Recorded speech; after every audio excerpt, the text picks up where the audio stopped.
Baiklah, perkenalkan nama saya Muhammad Pangeran Salangan. Saya dari kelas 5 TI 1 dengan NIM 2302409. Baiklah, di sini saya akan membahas materi mengenai kecerdasan buatan di dalam pengambilan keputusan. Baiklah, langsung masuk saja pada materi yang pertama. Itu apa pengambilan keputusan?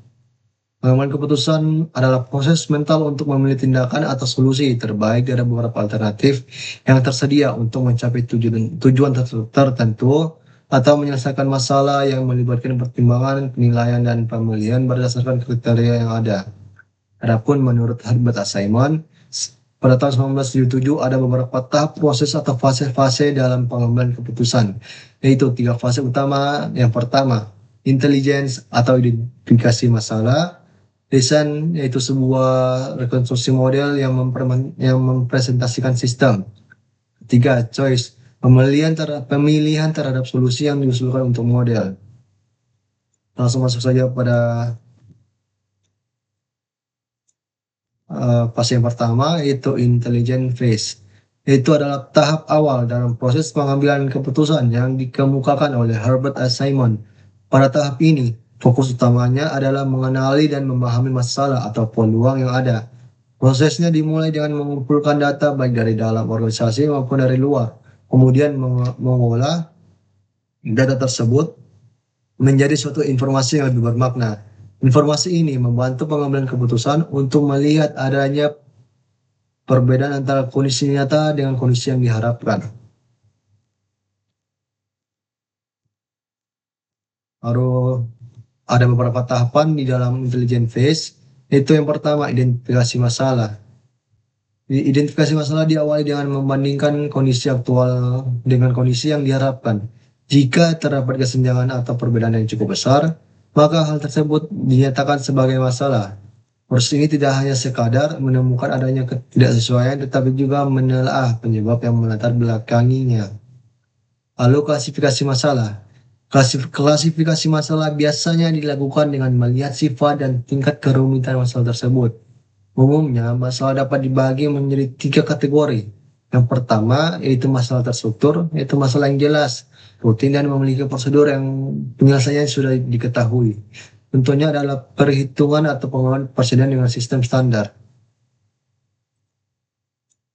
Lalu, selanjutnya tahapan penguraian masalah. Penguraian masalah berarti memecah belah masalah besar yang sudah teridentifikasi menjadi bagian-bagian yang lebih kecil dan lebih sederhana, sehingga lebih mudah dipahami serta dianalisis. Masalah yang kompleks seringkali terdiri atas banyak faktor, penyebab yang saling terkait.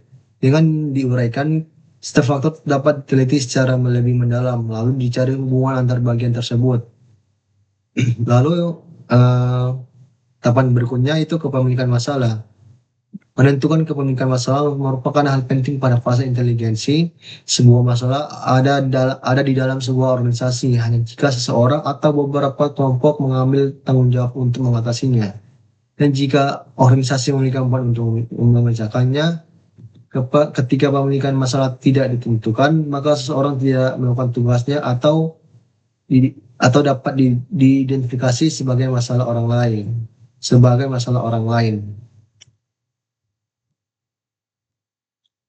Lalu kita masuk di bagian design phase. Design phase adalah tahap perencanaan solusi untuk masalah yang sudah diidentifikasi sebelumnya. Pada fase ini pengambil keputusan mulai memikirkan berbagai alternatif cara penyelesaian, menyusun model analisis, serta mengevaluasi kemungkinan hasil dari masing-masing alternatif. Jika intelligence phase berfokus pada apa masalahnya, maka design phase berfokus bagaimana cara menyelesaikan masalah tersebut. Untuk masuk pada tahapan design phase, itu yang pertama, pemodelan masalah. Masalah yang telah diidentifikasi dapat diuraikan pada intelligence phase, dikonseptualisasikan menjadi model.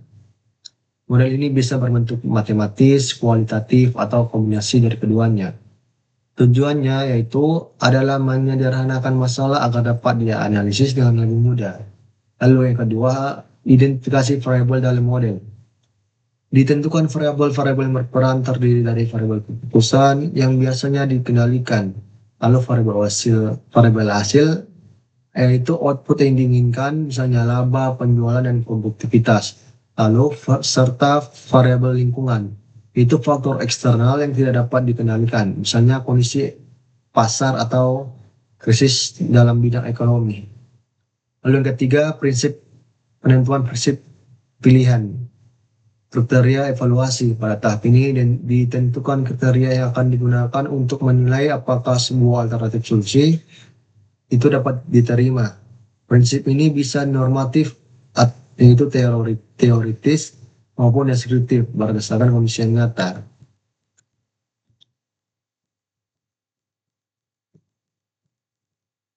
Baru yang keempat, pengembangan alternatif solusi. Dari model dan variabel yang telah ditetapkan, berbagai alternatif solusi dirancang.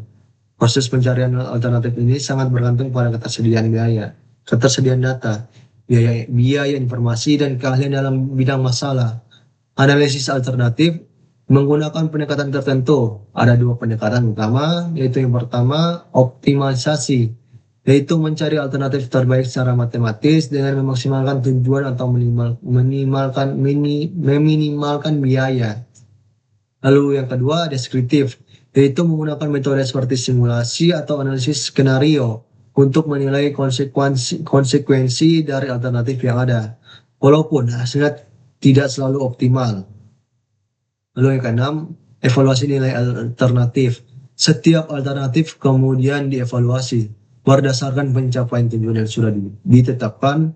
Misalnya, jika tujuannya adalah memaksimalkan laba, maka alternatif dinilai sejauh mana dapat meningkatkan laba tersebut.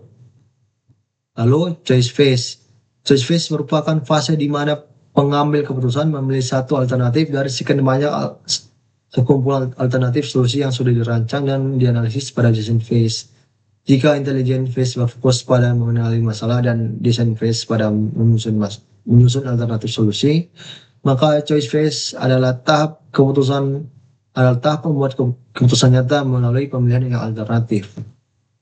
Berikut adalah tahapan choice phase, yaitu yang pertama mencari solusi menggunakan teknik analitik, algoritma, dan heuristik atau aturan praktis atau bahkan blind search untuk menemukan opsi yang dapat diterapkan. Baru evaluasi alternatif.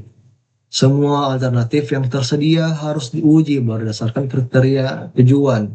Jika terdapat banyak tujuan, maka harus diseimbangkan satu sama lain. Lalu yang ketiga, analisis sensitif dan bagaimana. Jika, dalam kurung what if analysis, digunakan untuk melihat bagaimana ketangguhan alternatif terhadap perubahan parameter, misalnya perubahan biaya, waktu, dan kondisi pasar. Lalu yang keempat, pemilihan dan komitmen.